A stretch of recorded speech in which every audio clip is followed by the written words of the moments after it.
It was just past noon when the call came in, but something about the voice on the other end made the sunlight outside feel strangely cold.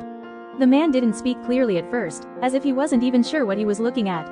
Then, after a pause that lingered just a little too long, he said quietly, "There's a dog here. I don't know if it's still alive. But you should come. Please come now." Daniel didn't hesitate. He had heard many calls like this before, and yet, somehow, they never felt routine. Each one carried its own weight, its own unknown ending. He grabbed his bag, motioned for his friend Michael, and within minutes, they were on their way. The place wasn't far.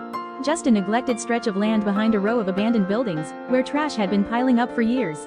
As they approached, the first thing that hit them wasn't the sight, it was the smell. Thick, sour, and suffocating. The kind of smell that didn't belong to something simply dirty, but to something left to decay. Michael slowed down, covering his nose instinctively.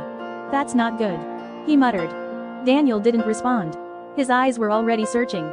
And then, they saw him. At first glance, it didn't even look like a living creature.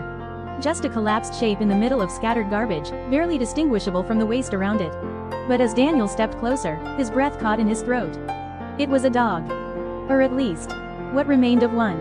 Its body was so thin that every bone stood out sharply beneath its skin, which itself looked damaged, cracked, and uneven. Large patches of fur were missing, replaced by raw, inflamed flesh. But the worst part, the part that made Michael turn his head away, was the face. Flies swarmed relentlessly around its eyes, its mouth, its wounds.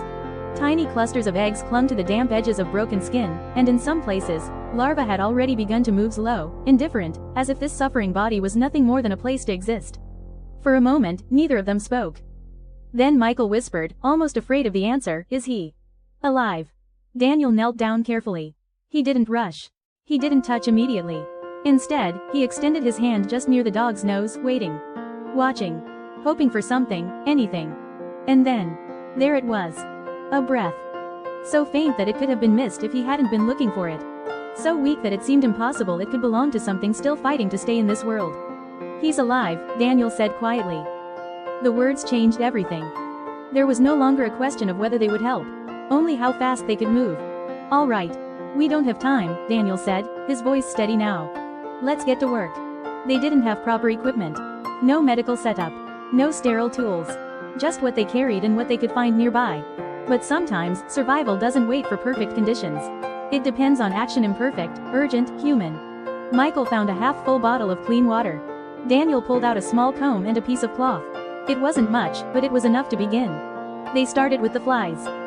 Gently, carefully, trying not to cause more pain than the dog was already enduring, they brushed them away. Some flew off easily. Others clung stubbornly, as if refusing to give up their claim. The eggs were worse. They had to be removed slowly, one cluster at a time. "Easy. Easy," Michael murmured, though he wasn't sure whether he was speaking to the dog or to himself. The dog didn't react much. His body lay still, almost lifeless, but every now and then, there was a slight twitch. A faint signal that somewhere deep inside, something was still holding on. Daniel mixed a bit of salt into the water and began cleaning the wounds. The moment the liquid touched the exposed flesh, the dog's breathing shifted just slightly, but enough to show that he could still feel. I know, Daniel said softly. "Just hold on." Time seemed to stretch as they worked. Minutes blurred into something longer, heavier.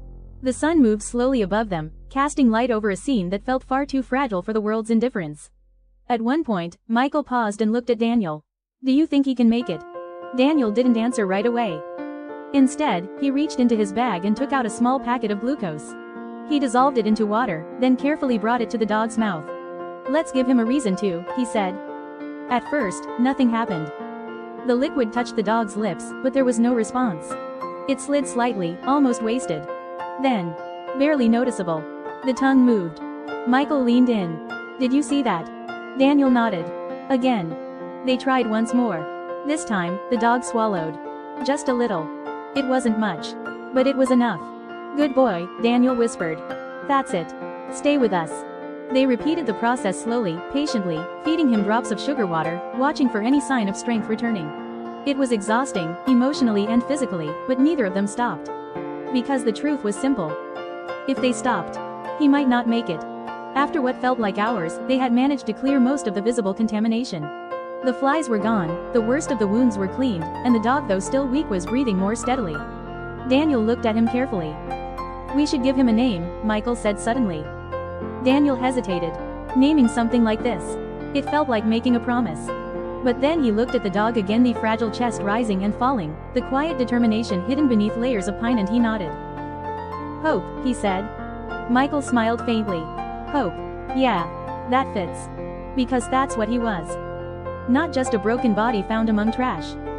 But a small, stubborn reminder. That even in the worst conditions, life doesn't give up easily. They placed Hope gently into a makeshift crate, lining it with the cleanest cloth they had. He didn't resist. He didn't even open his eyes. But his breathing remained steady. And that was enough.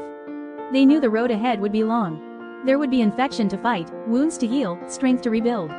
There were no guarantees. But as they lifted the crate and began to walk away from that place, they carried more than just a dying dog. They carried a second chance. And sometimes, that's all it takes to change everything.